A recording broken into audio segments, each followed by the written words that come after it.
All right. And we are live. Yay. Hello, everyone. Let me check settings real fast.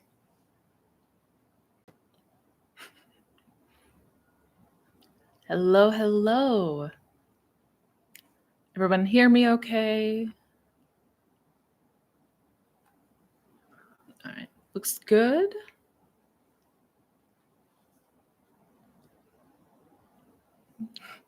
Hi, guys. All right. Audio and video look good on my end. If there's any buffering that is noticed, let me know. But I think we're good. Hello, everyone. Welcome, welcome. Thank you for being here as always. We're going to go ahead and jump in here.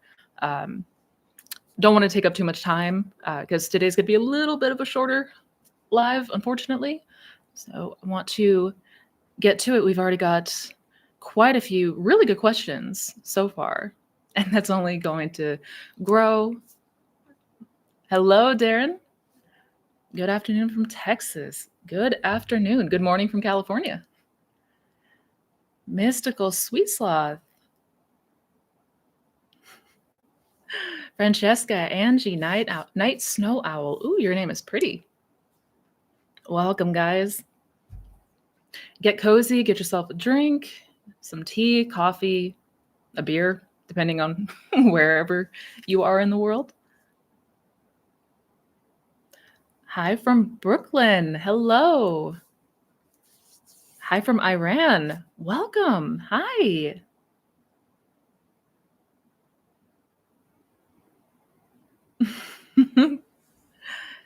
California certainly knows how to party. Yes, Darren. Excellent, excellent. Well, we've already got, already got a number of people in here.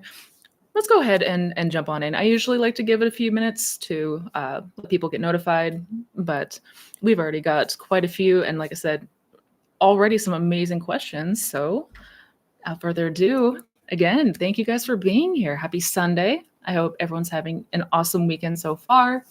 Hope you are staying nice and lazy and comfortable, and want to welcome and thank you for another, I can't talk today, for another round of Q&As. We do this every Sunday. I go live, we hang out, we talk about the law, talk about any questions that you might have, so that, as always, my aim here is to give you as clear of an understanding as possible so that you can take these teachings and apply them to your circumstance and your life. Not a lot as far as the announcements front. That said, my Mindset Mastery program, my coaching program, my 12-week coaching program is opening soon. So if you're interested in more information about that, one-on-one is currently closed. The waitlist is closed at the moment, but if you're interested in working together, if you're interested in getting that deeper understanding of the law, you can check down in the description box for the application and get more info. Other than that, am having currently a sale on my courses, my masterclasses and workshops, 30% off. That's going to be going through until tomorrow, Monday the 14th. So if you are interested, definitely make sure to check that out. All information is below. And I think that's everything. Yeah, let's go ahead and dive on in.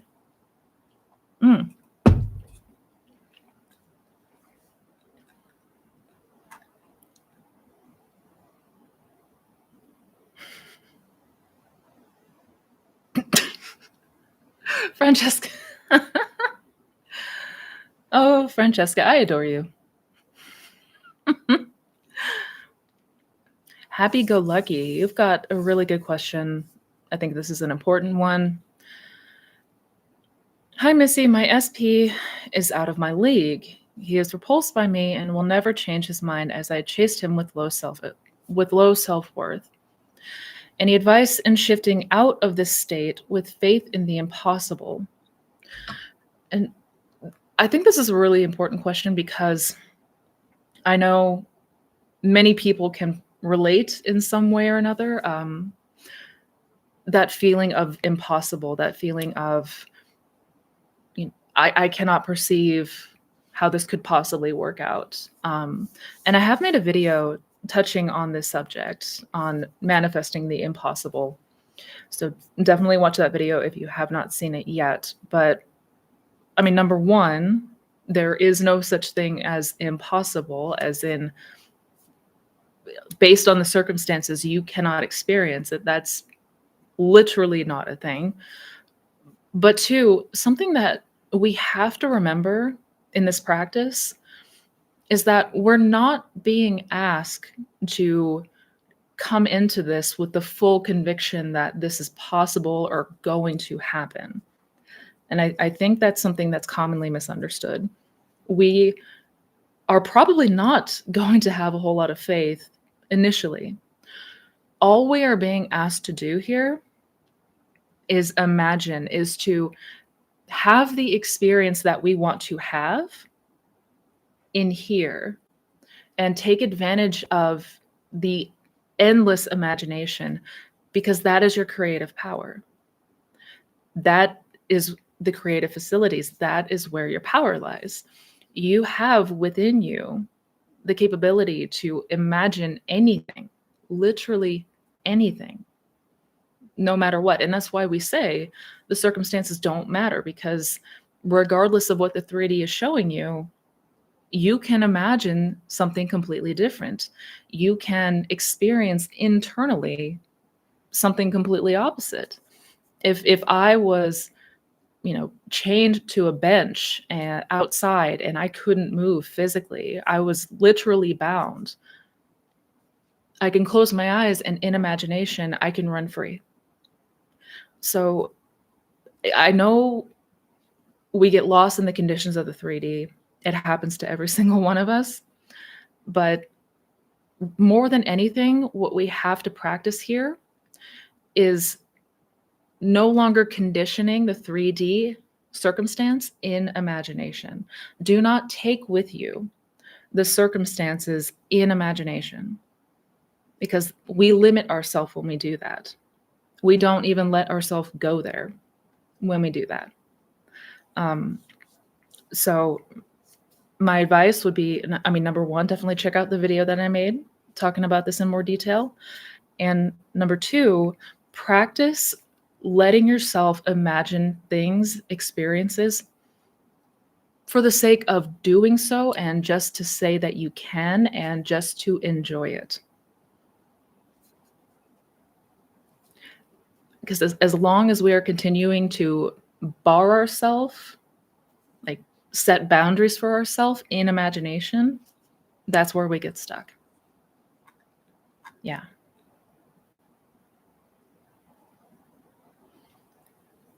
Oh, I just saw a really good question down here. Cosmic Anew. I love that. If you're sad, can you still manifest great things? Absolutely. Absolutely. I think this is another common misunderstanding, that you need to be happy all the time, that you need to be high vibe in order to manifest. No. No. Of course, ideally, we want to feel good. I think if we had the choice, we'd rather feel good than feel bad. But this isn't about being happy all the time. You can still manifest anything, be it if you're in a bad mood, having a bad day, it doesn't matter. Because this isn't about manifesting due to being joyous. This is manifesting what you believe and assume to be true. So, for example, there are plenty of millionaires and billionaires out there who have bad days, who are, who have bad moods. There are people in loving, committed relationships that have bad days and bad moods, but they still have that knowing of who they are and what they have. That never goes away. And in fact, there was a lecture that I'm blanking.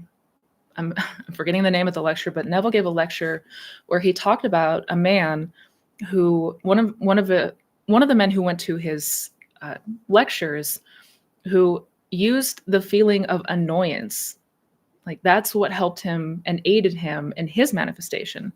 Like, he imagined holding a giant check, but going into the bank and there's a long line and feeling annoyed that he was gonna have to wait so long to deposit this check because that's what felt more real to him. So no, you don't need to be happy, positive, rainbows all the time. No.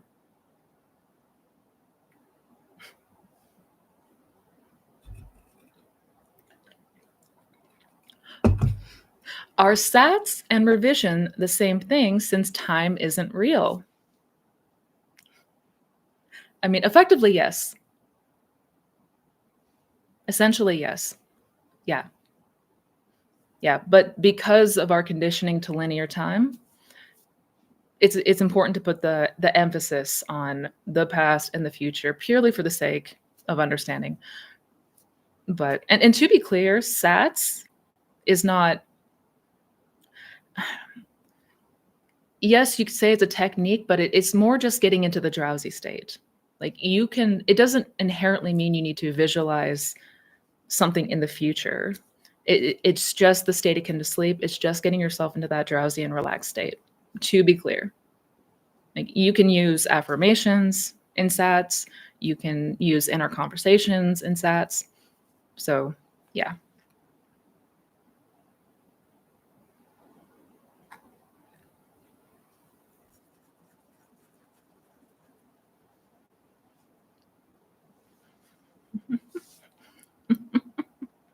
You guys are great.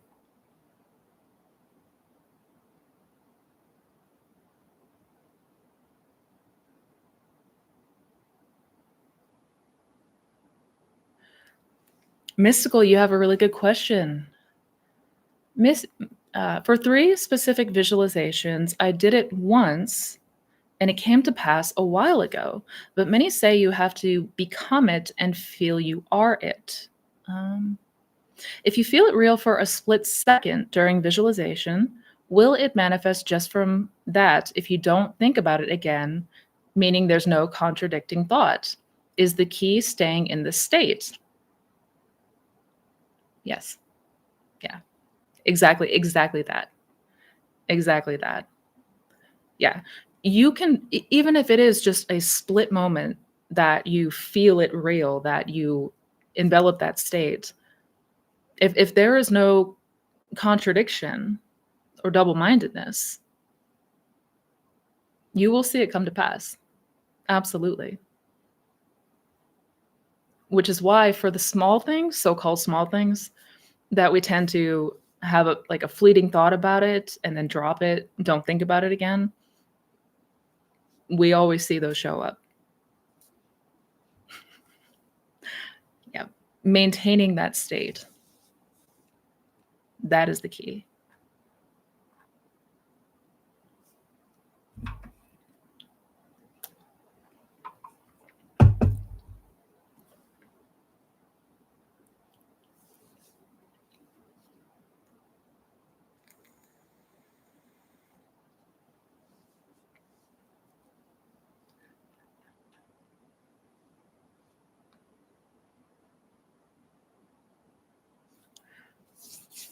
Oh, sweet sloth.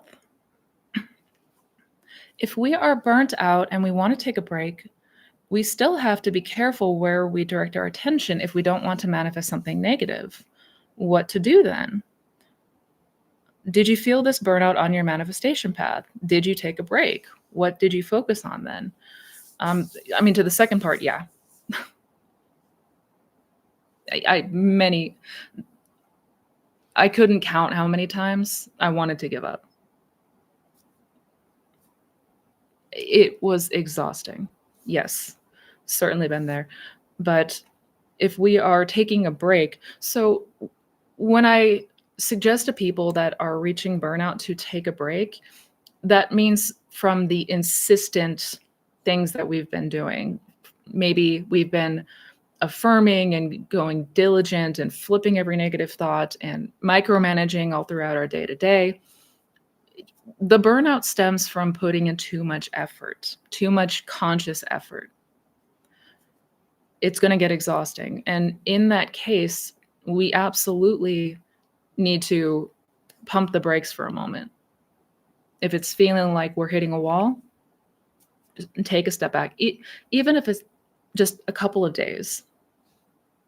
I mean, in that time, yes, we just want to be mindful, but if we do need to have a moment, if we do need to have a crying session, if we do feel like we're pissed and we need to let it out, then do so. Do so. That by taking a break, that's just turning the attention to giving yourself what you need, whatever that is, whatever that looks like, so that you can begin to feel better and you can begin to recharge your batteries so that you can begin to get back to feeling more grounded and like yourself again. Yeah. So putting a pause on doing all the techniques and worrying about all the stuff. Yeah. You can take a time out. It's okay. It's okay, I promise. And what was the second part here? Yeah, there were a few times, probably many times that I took a break. And during those times, I just went about my day. I went to work, I watched my favorite shows. I did things that, again, just to help me to feel better. I caught up on sleep because I was losing a whole lot of sleep trying to do sats, and yeah, yeah. I gave my mind a break. That's what that means.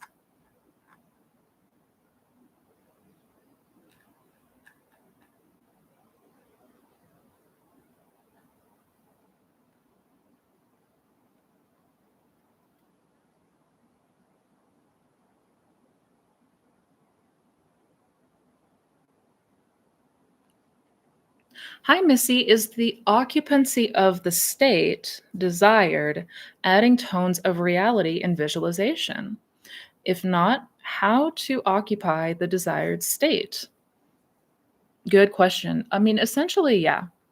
But to be clear, we don't have to have like vivid like 4K definition scenes. And I want to be clear on that. It is for a lot of people a practice kind of building up with the imaginal senses, right? So I would start first with the strongest ones. If you are naturally somebody who has a very clear mind's eye, if you can visualize really well, start with that. Lead with that. If hearing is better, start with that. If feeling the sense of touch or depth of your surroundings, then start with that.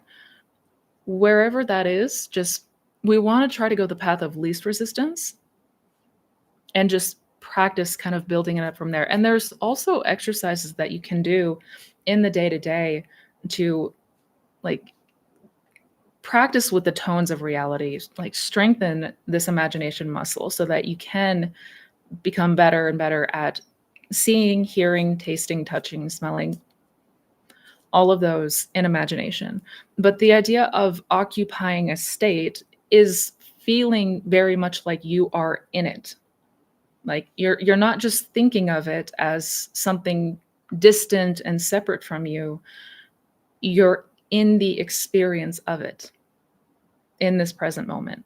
And the reason Neville recommended adding tones of reality is to give it that sense of realness, to give it the sense of this is really happening. So yeah, but all of that is to help you reach the feeling, the reaction, the response. So like I said, even if it's not crazy vivid, as long as what you are imagining is eliciting a response, a feeling, that'll work just fine.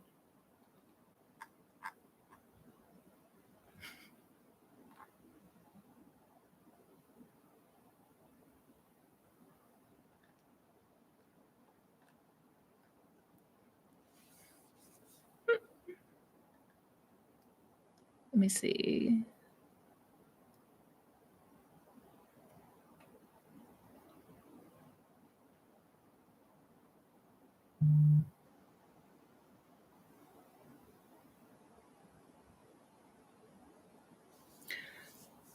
Is the key just staying in the state long enough for it to manifest after visualizing? Because I never built a belief or no natural thoughts came to me when I did visualizations once and it happened. Yeah, absolutely. The key is staying in the state. It's maintaining that state long enough to see the bridge unfold and see it out picture. Absolutely. Um, and again, for some things, especially smaller, insignificant things, it may feel possible to us, so we don't have double-mindedness around it, right? Like, it's not outside the scope of possibility. For the things that you imagine once and drop it and they come to pass, there's no double-mindedness there. So, you may not have had, like, an ultimate conviction about it, but there was probably not any disbelief either, if that makes sense.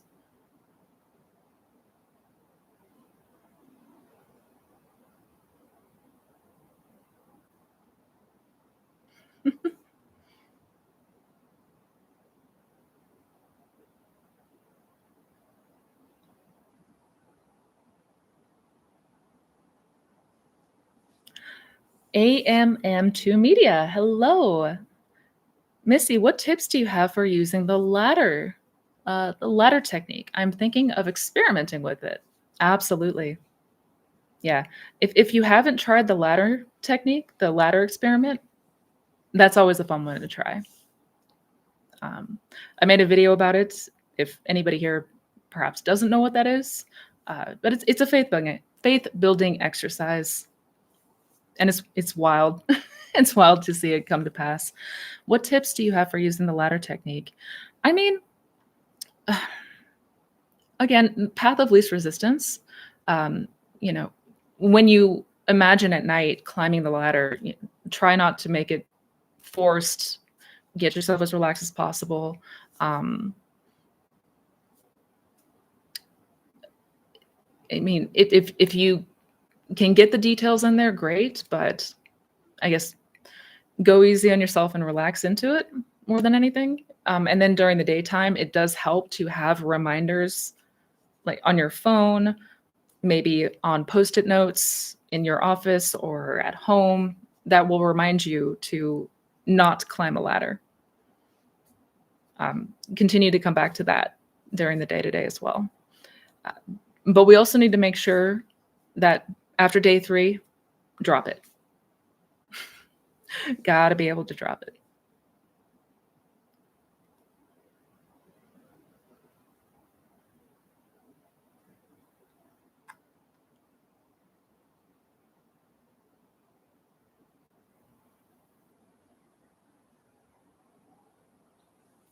Francesca, you have a really good question about loneliness. How do we overcome moments of feeling lonely while manifesting? The feeling doesn't last long. When it does, it intrudes my state. It makes me sad and miss SP when not with him. Yeah, those moments typically do. It does happen. It does happen, and what we want to loneliness, those feelings of loneliness, just like anything, it's feedback. It's feedback to what state you are occupying in that moment. So again, we're moving in and out of states all the time. So there's no need to panic if we're observing that we're occupying an undesirable state in this moment. Like loneliness implies that I am in a state of separation. So that would signal to me that I probably want to go within and I want to imagine and be with my person, right? I want to experience that. I want to connect back to that feeling of already done. It's already so. That's all. That's all. Yeah.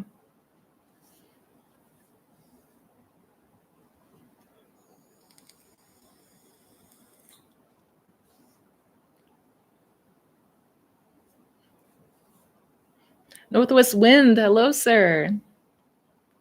Do you practice self inquiry a lot during the day? Rather than imagining or affirmations, do you turn to infinite love in the day Any tips on maintaining absorption with God in the day? Oh, you always have the best questions.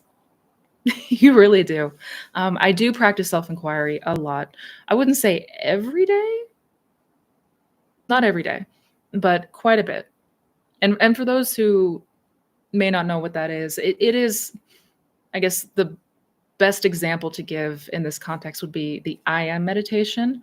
Um, Essentially, closeness to God, expanding on that awareness. I'm trying to see what you said. Do you turn to infinite love in the day? Yeah, it is. We want to, ultimately, this is about remembering who you really are, that you're not this ego, that you're not this limited being who is bound by circumstance and helpless to whatever comes and whatever happens. Like, that is what we all want to aspire to. And God's promise is that one day everybody will awaken to that. At some point, we don't know when, but at some point we will all awaken to that. We will all know that to be true.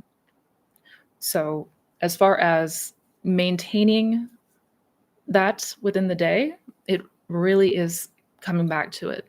It's coming back to it. It's coming back to it. And not trying to try to get there faster, or like if we're chasing or trying, it's going to seem more elusive, if that makes sense. Yeah. But I love to see that you are utilizing this in your practice, that you are turning to that infinite love, that infinite source.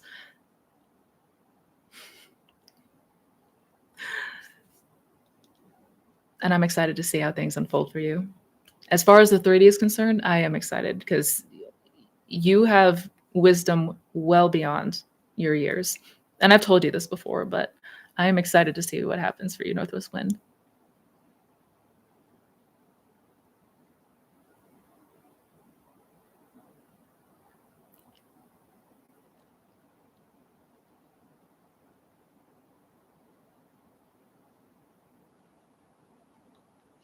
Marie, hello, Marie. Good to see you here.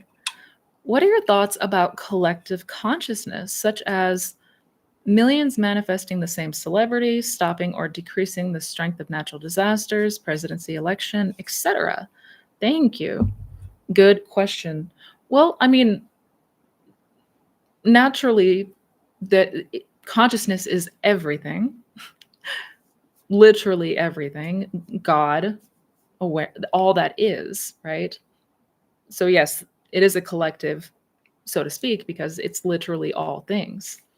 Um, but as far as millions of people manifesting the same celebrity, what we want to come back to and remember is that this is your experience.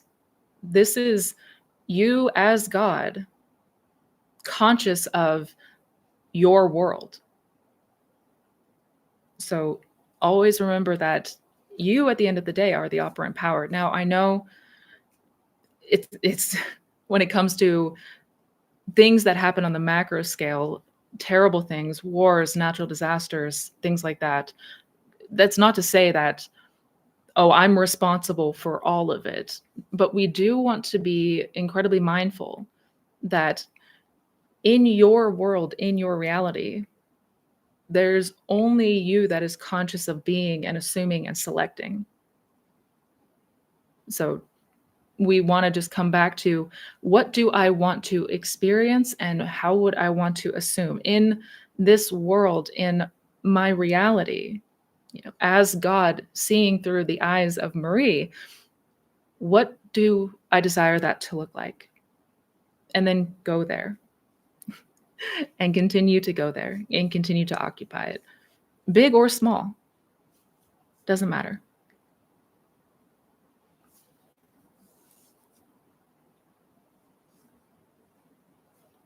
If we feel different in our body after affirming, does that mean it will come to pass, or can we drop it? Yeah, if you're noticing a change in feeling, if you're noticing that internal shift after affirmations, yeah, Absolutely. Absolutely, we can drop it. Now, if you notice, you know, those old thoughts and feelings creeping back in, we want to redirect. We want to direct our attention back to the wish fulfilled. But yeah, once you notice that shift and it is noticeable, like you will notably feel different, you can drop it.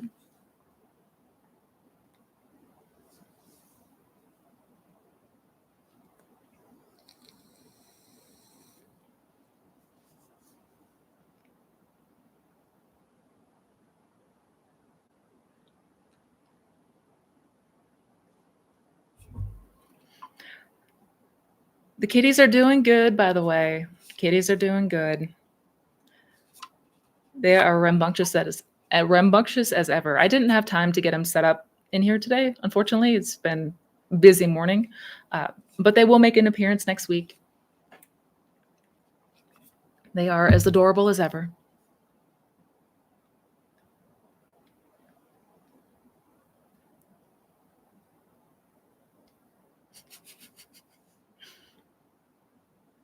Oh, it's Canadian Thanksgiving. Happy Thanksgiving to my Canadian friends here.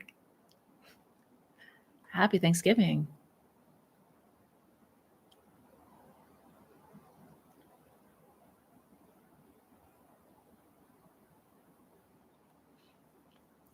Hey, Missy, for the past few months, I have genuinely been living in the end and been content. However, I've seen no movement.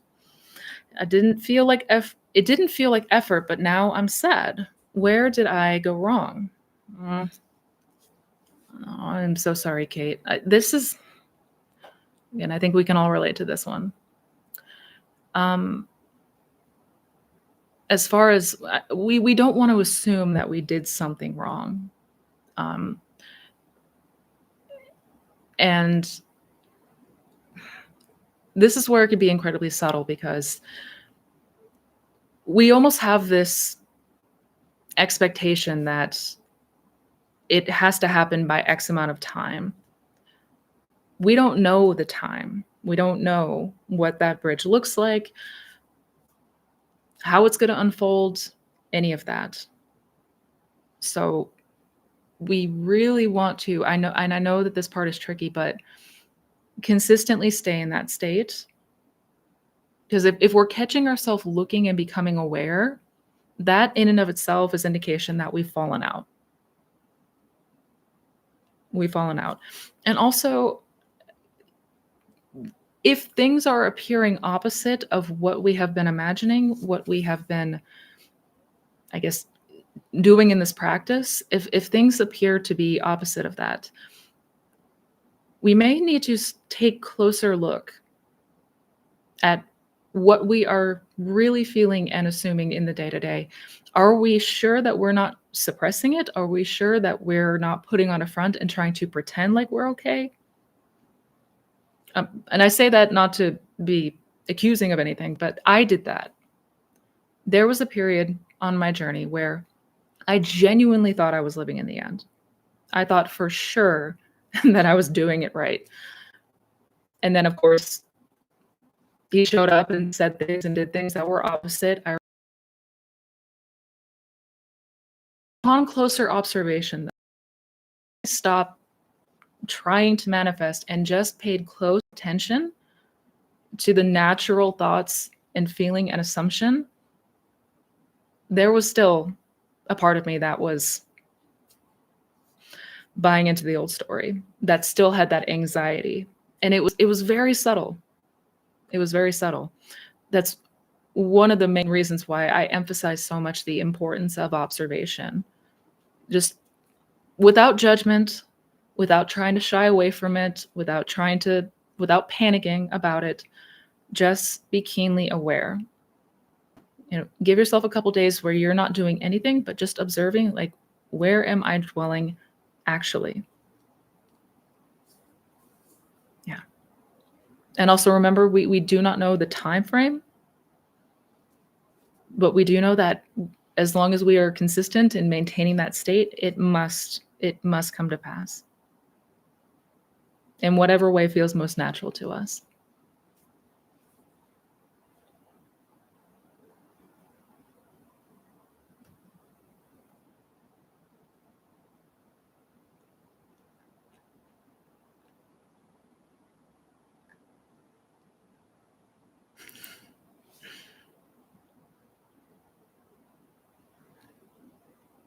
Where was my spot?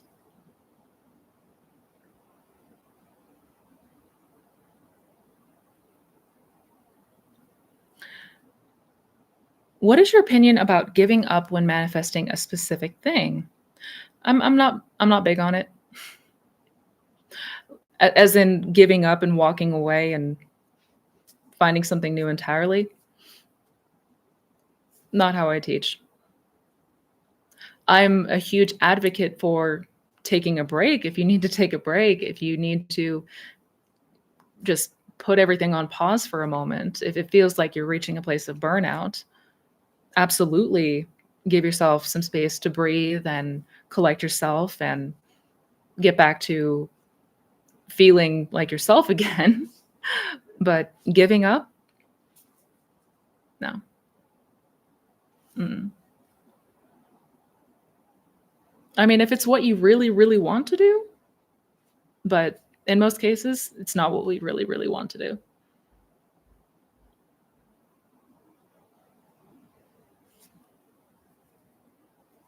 Patricia, excellent, excellent response. Excellent response to Kate. You haven't gone wrong. It's just the focusing on the time, that sneaky, sneaky time.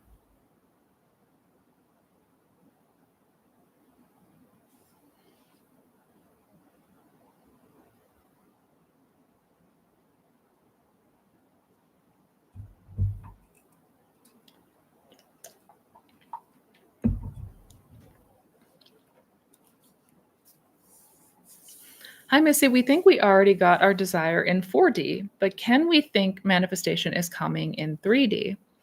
Good question. I know that this is a common one.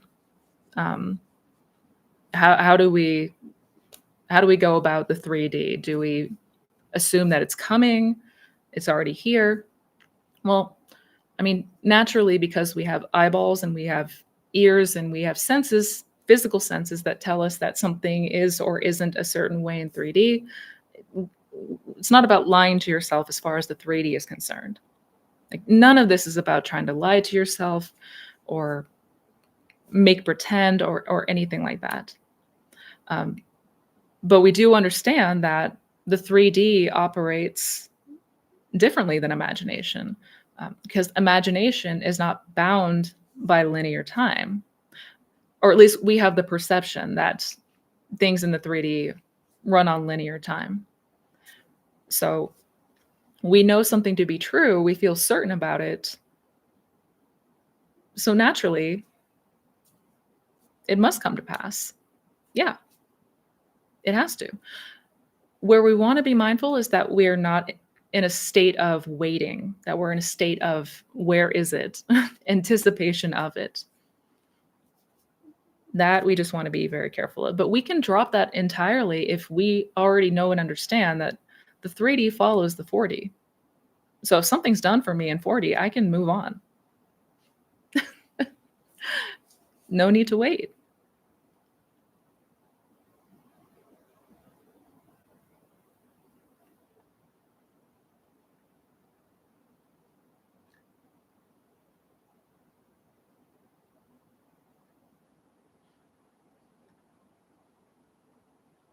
Victoria, hi. I hope you are well, and I'm actually have it on my list to send you shoot you a quick message after this and just check in, see how you're doing. It's good to see you here.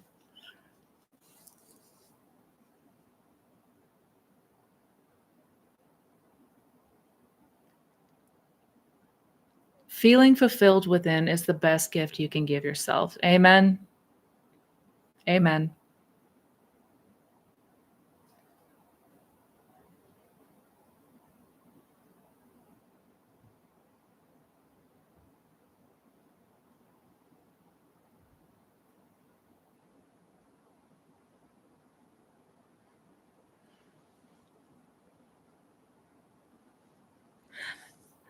Hi, Missy. Happy Sunday. Happy Sunday.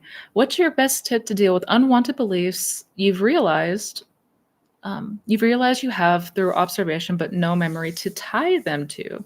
Good question. Um, you mean as far as revision goes?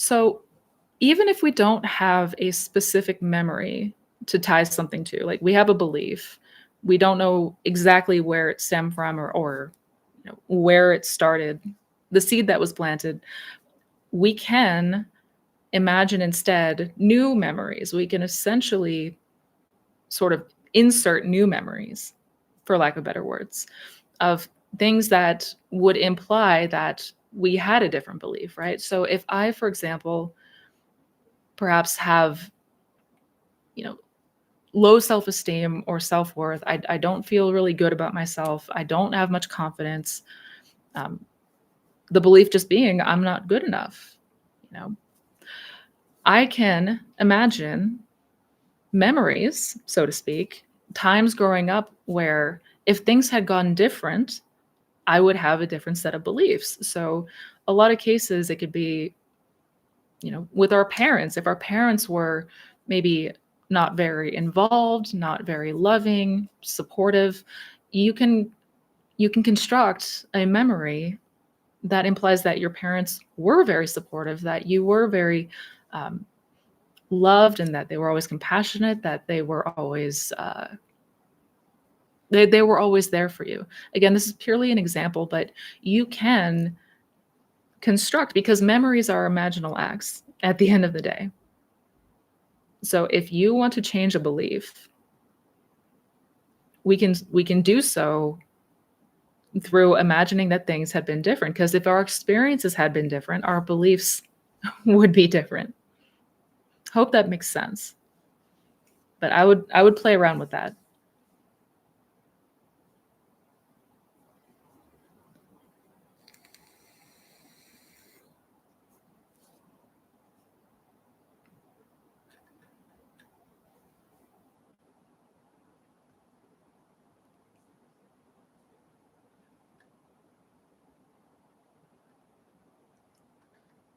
I'm trying to find my spot again, guys.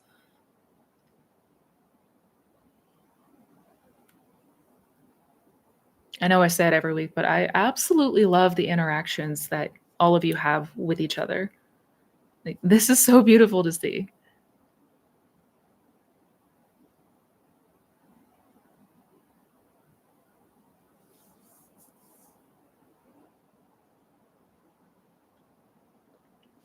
Will a general state of success and gratitude manifest our desires even if we are not specific about the things we want to manifest?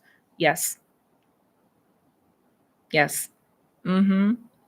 Yeah. Which is what you're implying there, what you're referring to is something like isn't it wonderful? Or the lullaby method, where you're not focused on a specific thing or scene, but the general state of gratitude or satisfaction or success, whatever that looks like. Absolutely. Because and there's a fear that a lot of people have about going more general because we think if we're not very clear that God's going to give us something completely different, which is silly because God gave us the desire in the first place. God already knows what you want. So, and if the general state is one of satisfaction or success, whatever that specifically looks like is how it will unfold for you. Yeah. So if you notice less resistance going more general, there's absolutely no harm in doing so. In fact, a lot of times it can maybe feel easier, more natural. Again, least resistance to go against. Yeah.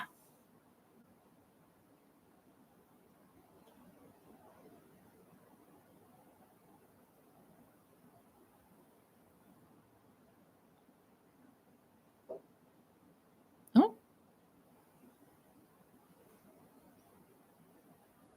thought I heard something hit the window.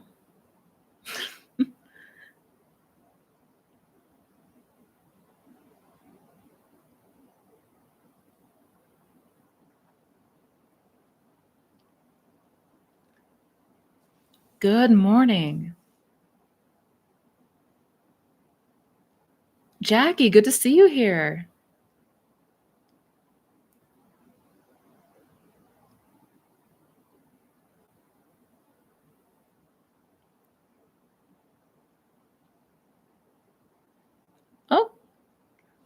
Welcome, Sarah, and thank you for your kind words.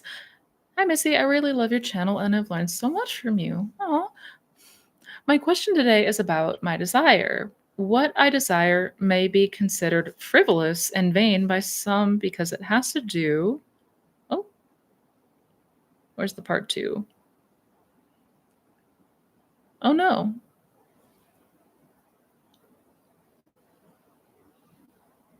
Oh, I don't see a part. Oh, wait, here we go.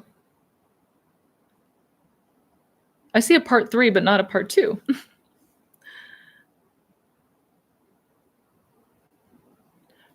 Well, so when it comes to desires that may feel frivolous or vain, I mean, that's surrounding an assumption.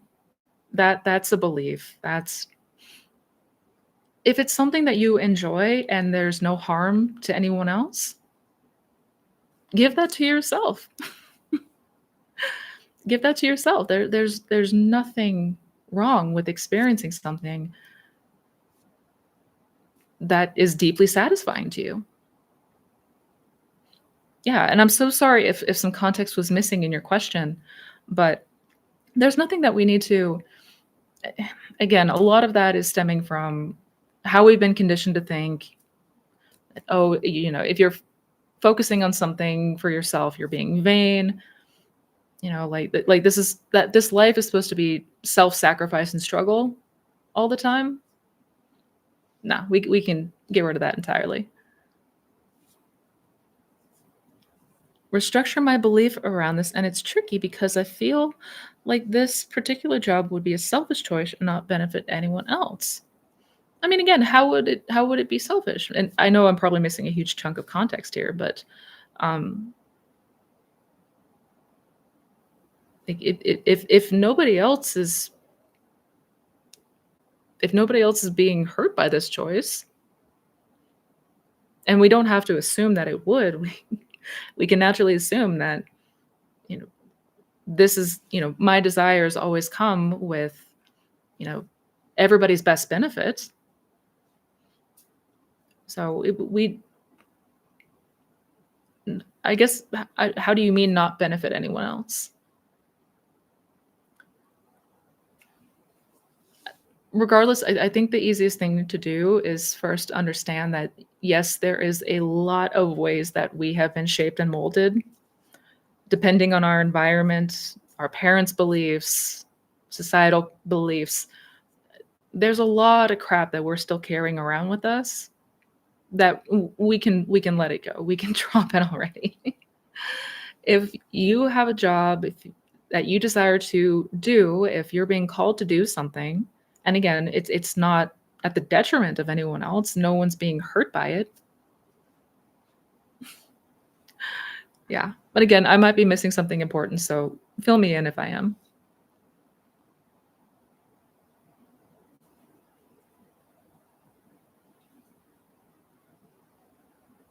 Going back up.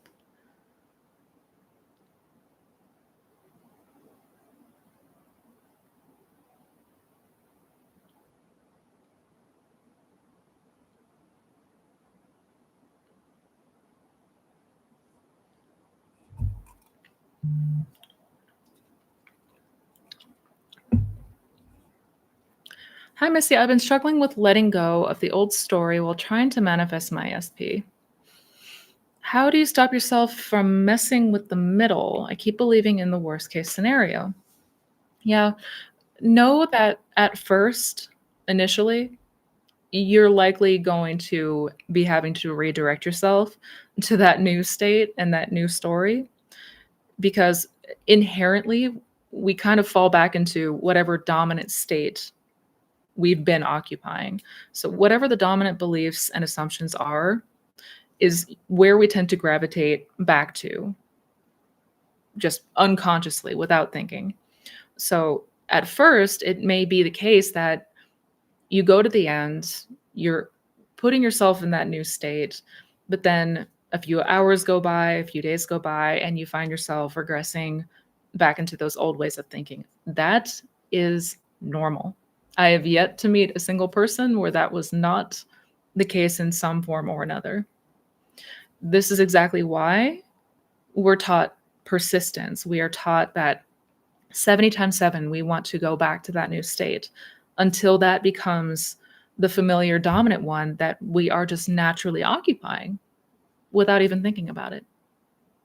But yeah, just know that what you're describing, you're not alone in this. It's nothing that you're inherently doing wrong. It just your new story, your new state has maybe not fully cemented as what you naturally believe and assume. Keep going there until it does.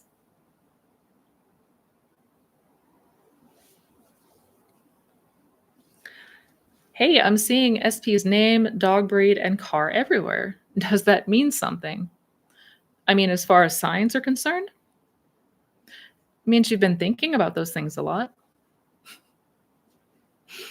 But no, signs follow, as Neville would say. Signs follow, they do not precede. And basically that just means that we're not going to see signs until hindsight, until after the manifestation has already come to pass. You'll see how the bridge unfolded after the fact. Yeah. I made a video, I think 2 videos talking about signs. Definitely recommend checking those out if you haven't yet.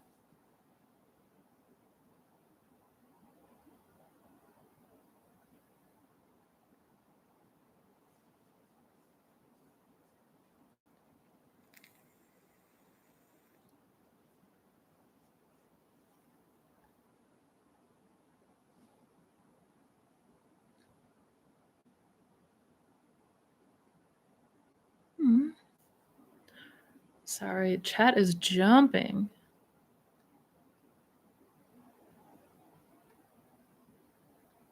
Where was my spot?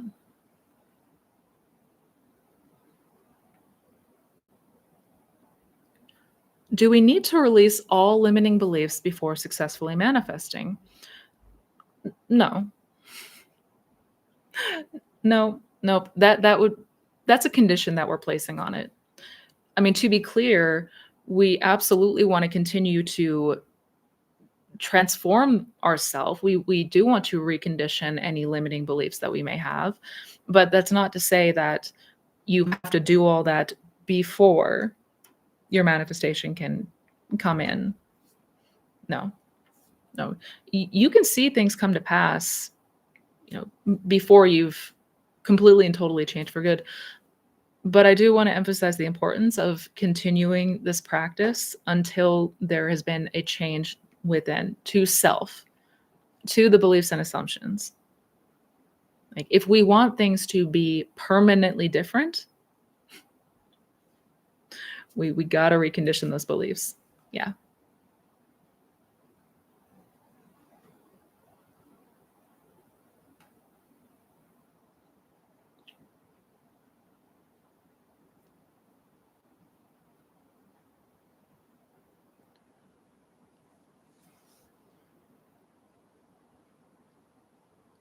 Thank you, Mr. Spaceman. I love your username, by the way. Kelly, hi.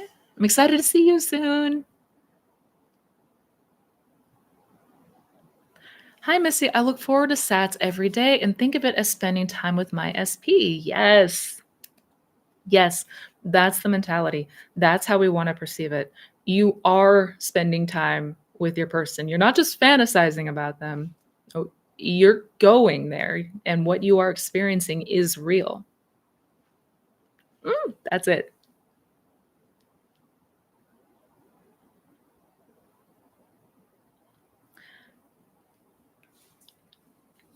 Jackie, good question. Hi, Missy. Please translate this.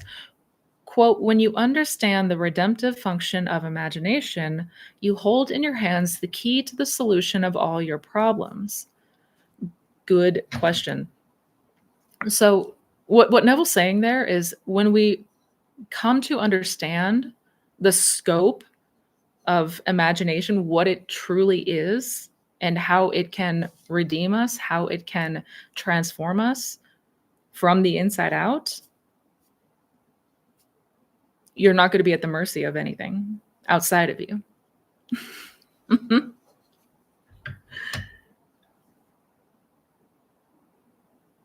What should I do when SB said we shouldn't continue with our relationship? I would revise it. I would revise it. Don't take that as final.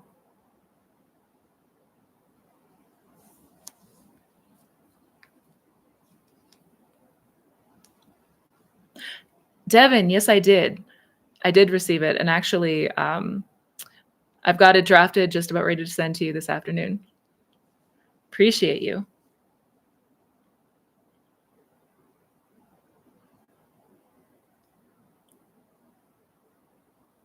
Hi, Missy. When I have doubts and fear that something would manifest because I think of it, what should I do? Does fear manifest? I'm trying to distract myself whenever that happens. Oh, good question. And definitely check out the video that I made about negative thoughts and why we should not fear our negative thoughts. That, oh, just because I had this bad thought means it's going to manifest. We're giving our power away when we do that. We're giving our power to our thoughts as if your thoughts are the operant power here.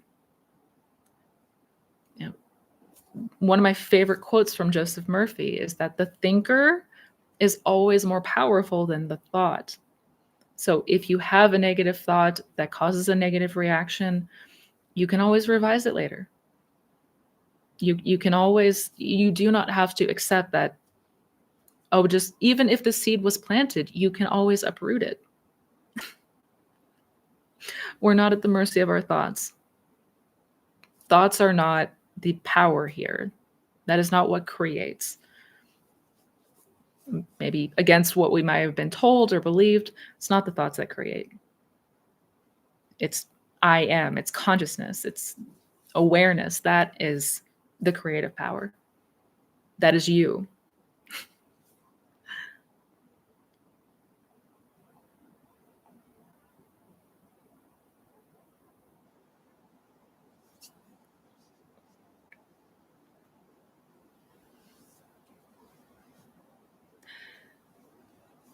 Bella, oh yay! Hey Missy, I just got your self-concept masterclass and I'm so in love with the course. Thank you. Just a question, is there any possible way to unlock the modules before the 7 days in between them? Mm?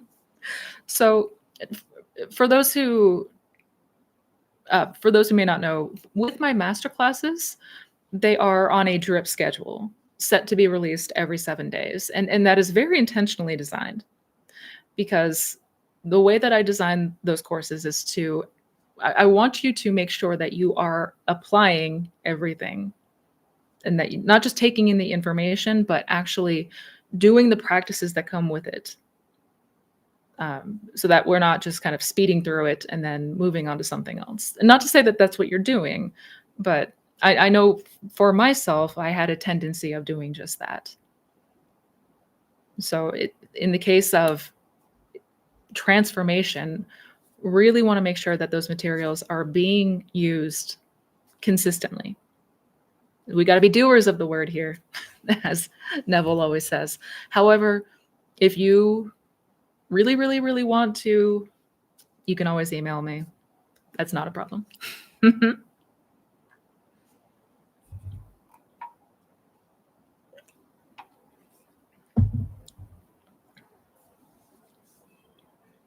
Carrie, you made it. Good to see you.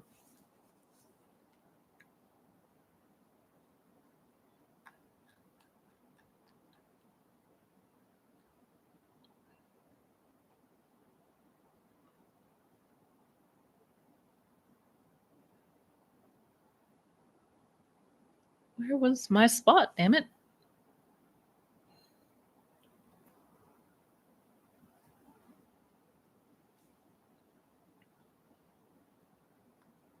What is the best Neville Goddard book? Oh, man, that's hard. That's tough. Also subjective, of course. In my opinion, oh man, that one is They're all really good. I think if you are a newbie, if you haven't read any of Neville's books before, I think Feeling is the Secret is the best one to start with because it's a short read. It's only a couple chapters. It's not that long, and in my opinion, it's he breaks everything down very clearly in layman's terms. Um, However, his best probably toss up between Power of Awareness and Thinking Fourth Dimensionally. But they're all amazing books. I recommend all of them.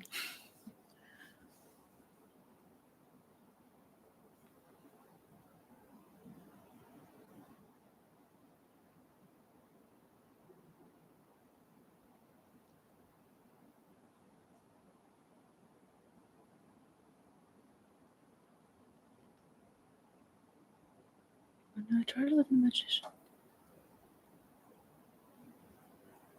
Sorry, guys. Lots of interaction, which I love to see, but I'm trying to keep my spot. Which is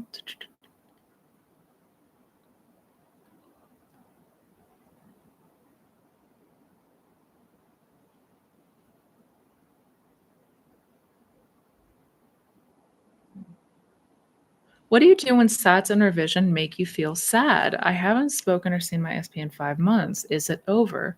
It's not over until you say it is. Mm-mm. No. There is no such thing as failing or losing something permanently unless we decide that that is the case. Period. Um, Understandably, if SATs and revision is causing a lot of feelings of sadness, if you need to let yourself have a good cry first, then you can do that. You can do that. We don't need to bottle anything up. We don't need to suppress emotions that we might be feeling or coming up for us. Um, because usually after we have a good cry, we tend to feel a bit better. We tend to feel a bit more relaxed. We tend to feel a bit more calm. So, um, but if that is still noticeably the case, then you can always use something, maybe affirmations, to help you be a bit more gentle, or going more general for a spell. Like if you're talking about there are things that are triggering for you, focus first on going more general and for you, specifically for you, your healing, your growth, your evolution, you coming out the other side of all this. That's where I would be keeping my attention. Yeah.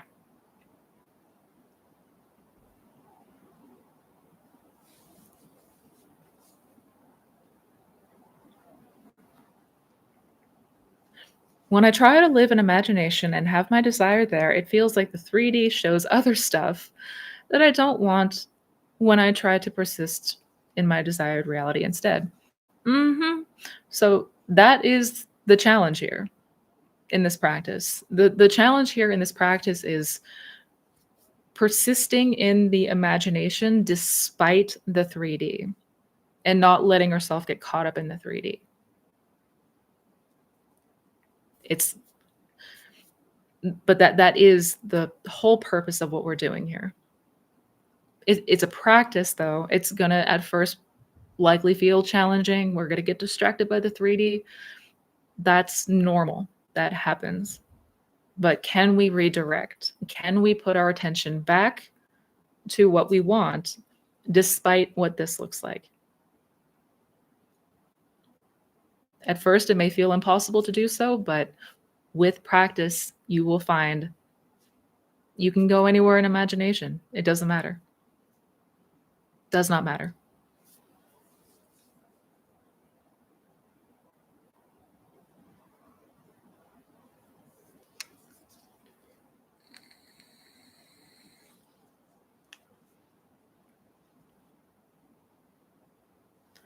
Let me see, what should I do if I'm losing hope and starting to believe this doesn't work for me? How do I make it work? So, if it feels like you're losing faith in your ability, then I would be making sure that aside from the techniques, the desire, that you are also being keenly aware of the law working for you. And it's always working. The law is always in effect, whether we're conscious of it or not. It's just that most of the time we are very unconscious of it because we're on autopilot and we're effectively asleep to it. We do not see the relationship between what we are imagining, what we are assuming, and what is outpictured out here. And we want to really become more observant of that because that is a way we naturally build our faith in this. If we can see the law is always working, it's going to give us a boost. Is we can only chalk things up to coincidence so many times before, quite literally, by definition, it is no longer coincidence. Then it is a pattern. Yeah. Also, watch the video I released before last about exceptions, being an exception to the law, that the law doesn't work for me. That's never true. Never true. Watch that video if you have not seen it yet. Or watch it again if you need a reminder.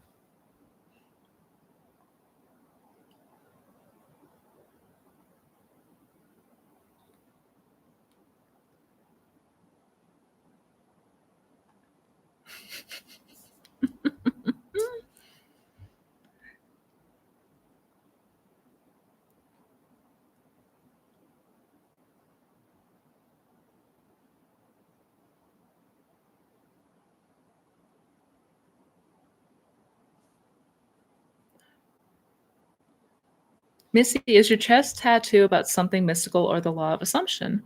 Oh, it's a lotus flower with the Om symbol. Yeah. I got this when I was like 19. So quite before I found the law of assumption.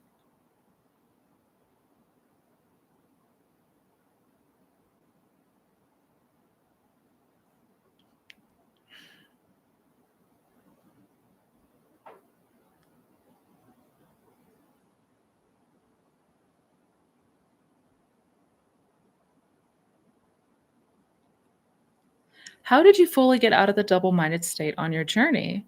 How did you trust yourself when the 3D was showing otherwise? Good question. And I did make a video talking about buying the pearl, as Neville referred to it, the pearl of great price, which is going all in, and no longer being on the fence. The first thing that really helped was that when I first found the law, I did what Neville instructed people to do, and that is to test it. Like, prove to yourself that this is real. So I did just that. And at the time, there wasn't anything specific that I was trying to get when I first found Neville. And there was actually, at the time, there was a degree of almost jadedness, I almost wanted this to not be true so I could just like give up on this whole manifestation idea and move on with my life. So there was almost a part of me that wanted to prove it wrong, or I was in a place where I was naturally able to just imagine something and drop it for the smaller things. Like, I made a list. I fully was just like, I don't care. They're probably not going to show up anyways. And I dropped it. And then everything showed up. And that kept happening. And that kept happening. And at a certain point, as I started to grow my faith, there were a few times where a few of those things that I had intended to manifest had not come to pass. And so that started a whole double-mindedness within me. That started my own inner conflict. And when I read, or I think I heard Neville speaking on the lecture, The Pearl of Great Price, the first time I heard it, I think it was in his voice. And it really led me to that crossroads where I knew I had to choose to go in completely or walk away entirely. because straddling this fence was getting me nowhere. It was getting me inconsistency and frustration. So yeah. I wish I remember the title of that video off the top of my head. But that's in a nutshell what happened.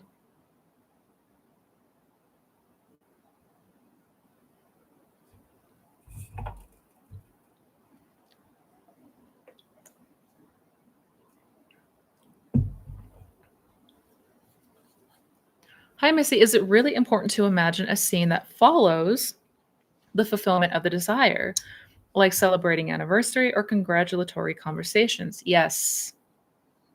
Yes. Yeah. We want to go to the fulfillment of it. We want to go past the point of just receiving it. We already have it. Absolutely. Which is why something that Neville always recommended was congratulatory conversations. And that's going to go to a mine as well, because that is something that would naturally be taking place after you got what you wanted. Right? Yeah. Yeah, super important, because you're putting yourself in that state. You're occupying that state when you say this has already happened. This implies that my desire has already come to pass. Not that it's going to. Important distinction.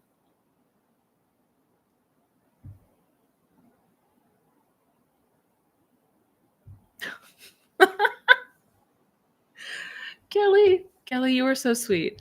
Is your perfect skin a manifestation or just amazing skincare? I mean, everything's a manifestation. But I drink a lot of water and tea. Maybe that has something to do with it too. No. SPF and water more than anything. You're sweet though.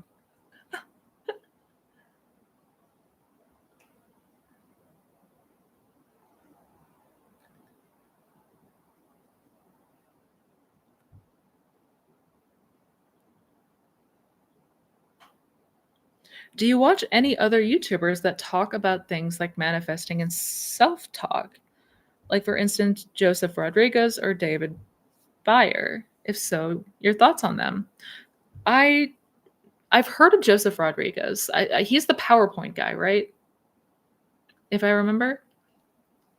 And I think he's kind of OG. He's been on YouTube for a handful of years. If it's the same person I'm thinking of, like, he's great. I don't think I've heard of David Byer. I don't watch a whole lot of manifestation videos and other coaches. I mean, I know I've heard that there are so many of them now. Like, I know just from when I upload my videos and do like all that process, I know that there are tons and tons of people out there now. So I wouldn't know where to begin. Been a huge fan of Edward Art. Like, he knows what he is talking about. Absolutely knows what he's talking about. But yeah, Joseph Rodriguez is also great. I don't know David Byer, unfortunately, but yeah. If anyone else has any thoughts, put them in the chat.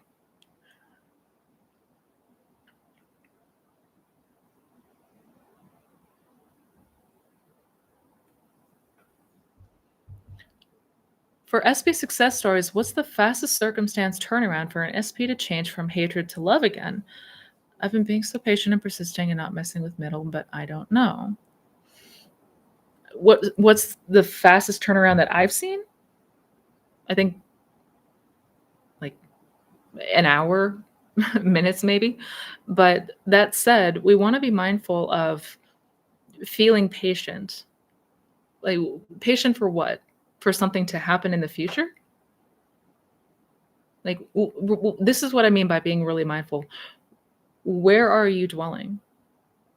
Because for most of us, unfortunately, and I certainly can speak from experience, I was in a state of waiting and trying to get and trying to fix and trying to solve the problem, like, that was where the bulk of my attention was going, instead of actually going there, actually being in that state. So just something to bring to awareness.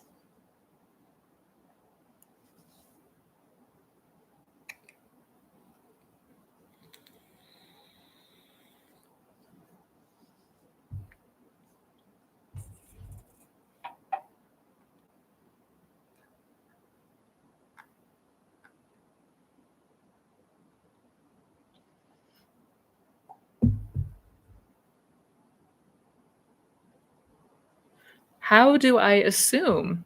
That's the tricky part. Is affirming enough? I'm kind of tired of affirming, to be honest. Yeah, how do we assume? Well, how are assumptions formed? How do we form assumptions? Usually through experience, right? We experience something enough, we start to believe it, we start to naturally assume it. That's when I talk about going into imagination and experiencing it, that's why. Yeah. I think one of the issues is that we equate the word imagination with fantasy, so much so that a lot of us are effectively daydreaming. And I have a video coming out about that here in the next day or two. It's almost done, almost done. But if you're feeling tired, give yourself a break. It's okay to give yourself a break. Feelings of tired and burnout means that we're working too hard at this. Yeah.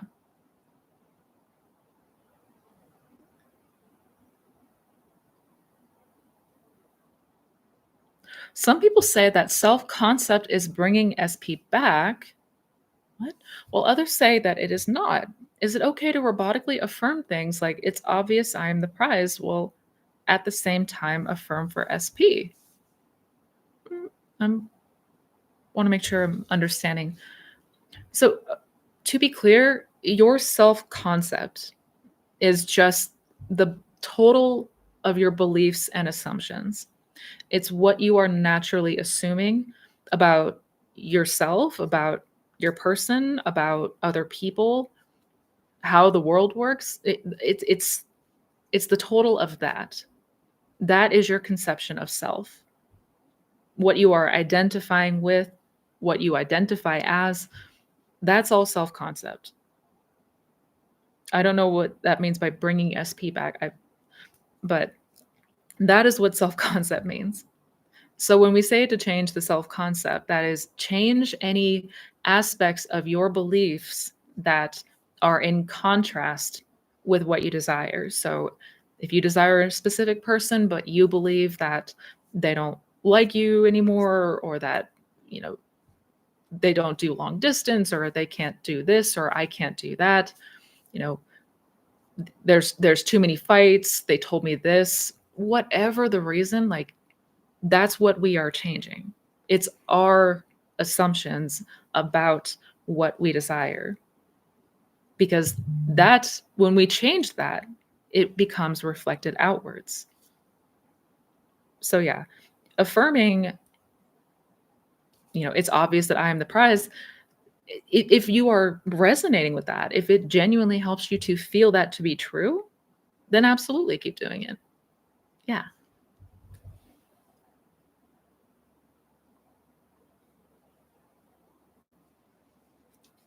Missy, your book and house tour.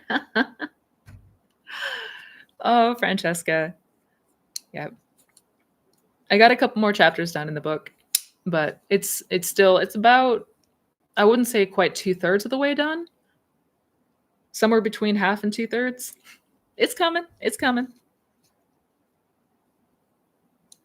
I'm not I'm not doing a book tour, Sarah. I mean, I might, maybe. I haven't even really thought about that until just now. No, Francesca was just mentioning on here that I need to do a book tour and a house tour. I will give you guys the house tour.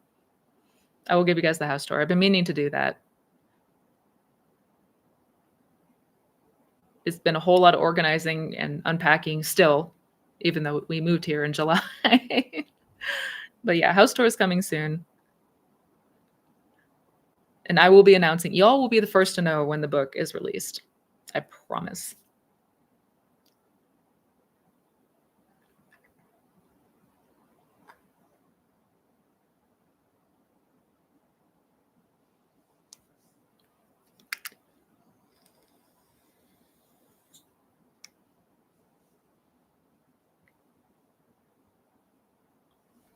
I love our community on here too. You guys are amazing.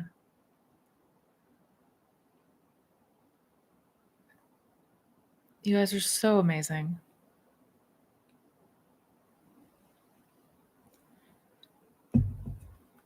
Can you purchase a course or a session via PayPal? So if you shoot me a message, I currently don't have openings for one-on-one coaching, but if you're interested in a course or anything like that, shoot me a message.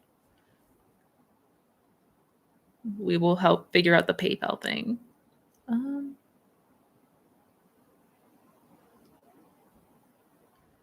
How do you maintain your persistence when circumstances are not favorable? I mean, again, this is the part that for most is going to be most challenging because we are so transfixed with the 3D, and we always have been. This practice is all about learning to redirect that because we're not gauging by out here anymore. We're gauging in here. So it is a practice coming to. And at first, it may feel very challenging to do so. It may feel very challenging not to get distracted by 3D. Understandably so. That's why this is a practice. Yeah. Also, make sure that you are focusing too on building your faith. Faith is what Neville said to the formula to conscious manifestation is imagination plus faith. And I agree 1,000%. If our faith is wavering, that's why we continue to see stagnation. So make sure that you are also focusing on building your trust in yourself as the operant power.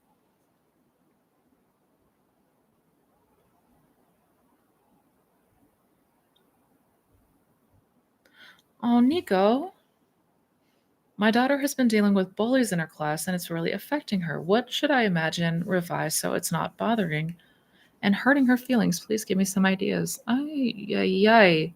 Absolutely. So the first things that came to my mind, in that circumstance, I would be turning within and I would be having an interaction with your daughter, see her coming from home, see her lit up, see her smiling, relieved, and hear her tell you that she had a really good day today, that everybody has been really sweet to her. You can imagine perhaps it was her birthday and people got her gifts. Like that's immediately where my mind went to. But as long as it has the implication that your daughter is feeling safe, she's feeling relaxed, she's feeling more confident when she comes home from school, that's where I would be continuing to redirect to. And I know it's hard, especially when it comes to our children. But if it feels difficult to do in that moment, when you hear this news, at the very least, I would be revising it before bed. And just continue to go back to that until you feel that sense of pure relief.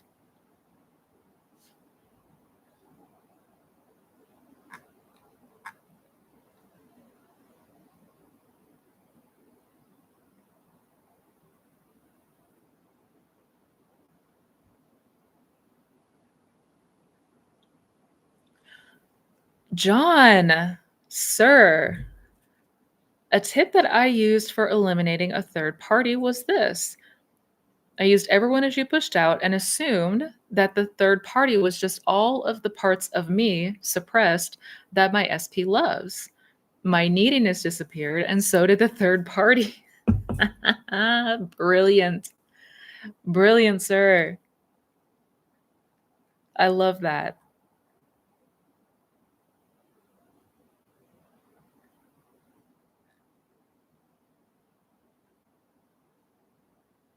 Where's my spot?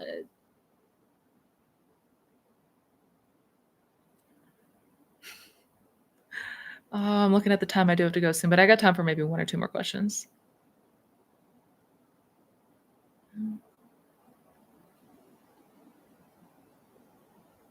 What does it mean to persist? Persist in our internal reality or just keep going in this practice? Both. Both. Persistence is just committing to yourself in that new state of consciousness. So, commitment that you are going to return to that new state no matter what.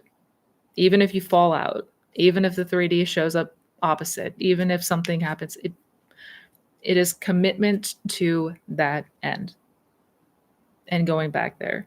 Not by force or obsessively or anxiously, but just that we are committing to ourselves that we are no longer accepting this old shitty story as our outcome. Yeah.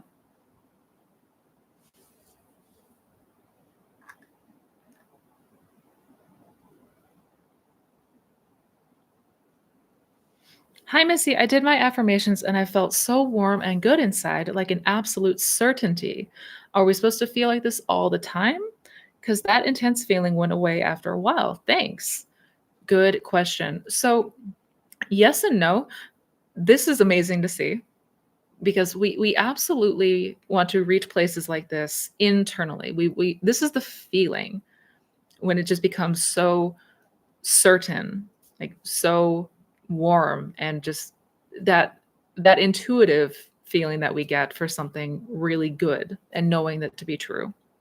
Um, do we need to feel that level of intensity all the time? No, no. It may subside in intensity, but it always stays there. It you always have that certainty and knowing with you. Maybe not to the same degree of intensity as in the imaginal act, but so I hope that makes sense. Hope that makes sense.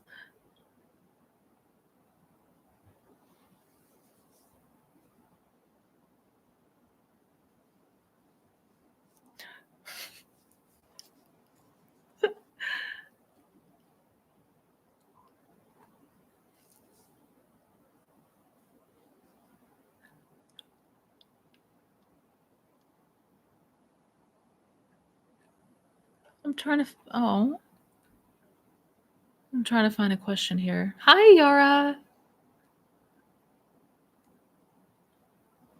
Missy, you told me about my missing cat that I should imagine and feel she is at home, but I couldn't. I feel her maybe just for a few seconds.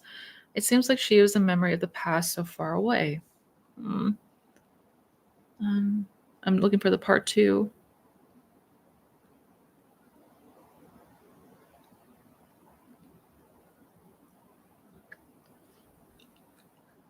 I can't find the second part to your question, but um, at first, this is a good example of the persistence aspect. You may only feel that wish fulfilled feeling that it may be a flash, it may just be a couple of seconds. That is normal. But that's why we continue to go back and get more and more familiar with that state. We just this is the practice of making sure that we are spending more of our conscious awareness and attention on already having that desired outcome versus the absence of it versus not having it, right? And I know it can be incredibly challenging at first, especially when you see all these reminders of their absence. But this is why we practice shutting out the senses, the physical senses, and turning within, and continue to do so. And you're going to notice that that feeling that maybe once was only a couple of seconds begins to grow. It lasts a little bit longer. It lingers on for a while, more and more and more. But do not give up just because it feels impossible or anything like that. Do not condition your imaginal acts based on the 3D circumstances. That is one of the worst mistakes that everyone is guilty of making.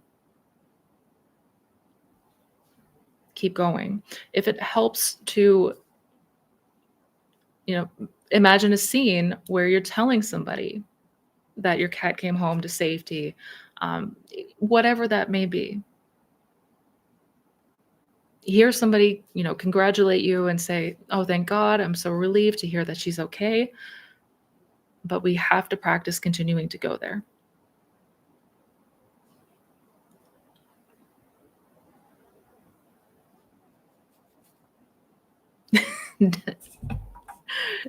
Darren, I like you. You're fun.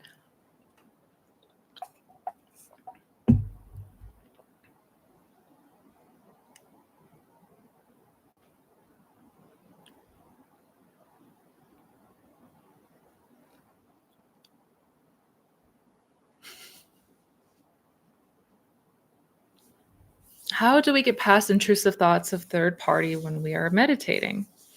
Don't fight the thoughts. Don't fight. And this is something I might need to make another video talking about this, but when it comes to intrusive thoughts, don't engage. Don't try to fight them. Don't try to flip them. Don't try to argue with them. We can just observe them from the place of awareness and say, like, it's just a thought. It doesn't have any inherent meaning unless we attach meaning to it.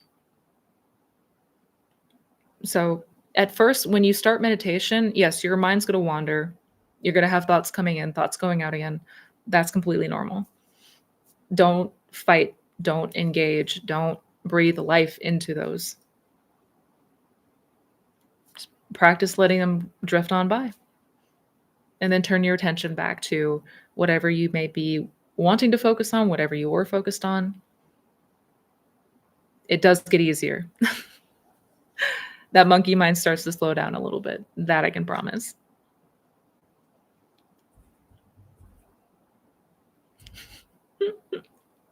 You guys are the absolute best. Absolute best. Damn it, I'm looking at the time and I fortunately do need to hop off here and get going. It makes me really sad. Sundays are hands down my favorite day of the week now. Coming to hang out with all of you guys is always so much fun. Thank you so much for being here. If I did not get to your question, it was missed. My apologies, but I'm here every Sunday. So I hope you guys come and join next week. Much love to each and every one of you. I got some hungry kittens to feed and some emails to respond to, but take care, everyone. Have a beautiful rest of your weekend. Do not forget who the operant power is. Bye, guys.